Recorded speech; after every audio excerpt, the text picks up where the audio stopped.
My name is Dinew Mengistu, and I'm a novelist, journalist, and now a professor. Growing up in the suburbs of Chicago, I think one of the sort of joys and problems of that was that there was no one else who had the same narrative experience as my family. There were very few other immigrants from Africa, and there were very few people who knew what it meant to be an African immigrant. My novels, I think, they're cross-section between Africa and America. They oftentimes are concerned with immigrants and refugees from Africa who have arrived in America and are forced to recreate and rebuild their own lives. And at the same time, I think there's another half that's also deeply concerned about American culture and politics and how those two are intertwined with immigrant communities that are a part of the country now. Or we're supposed to be interrogating the poet to some degree. Like why we want. I think when I'm writing, I'm less concerned about trying to portray an immigrant experience or say that this is the immigrant narrative. I think American literature is full of immigrant narratives. We know the story quite well. I think part of what I'm definitely interested in doing is adding to the complexity and layers of the immigrant narrative in America. It's now becoming a part of the African American and the African immigrant tradition in American literature.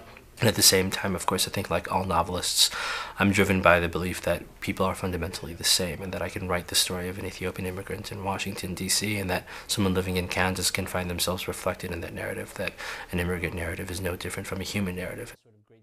If there's one lasting emotion that I try and hope for when writing a piece of fiction, and oftentimes, of course, there's never just one, but a series of interconnecting feelings and thoughts that you hope the readers take away with them, is one, both that there's a profound joy that can be found in isolation and in rebuilding our lives, and that sometimes the hardest thing to do is opening ourselves up to one another and finding our own fallibility and finding our own weakness and allowing ourselves to expose that to each other.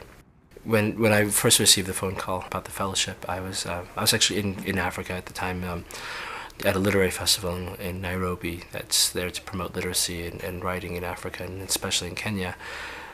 It was obviously amazingly overwhelming at the time, and at the same time it felt remarkably appropriate to be there and to be in a community that I felt like I was desperately trying to sort of reach out to throughout my own work. And if anything, I think part of what the MacArthur Fellowship does is that it reminds me that the work I've done is relevant, that not because of necessarily what I write about, but about the people that I think populate my work, and that those people have a significance and meaning that sometimes might be overshadowed or lost in the kind of larger narrative of the world. And it's important to keep writing out of those experiences.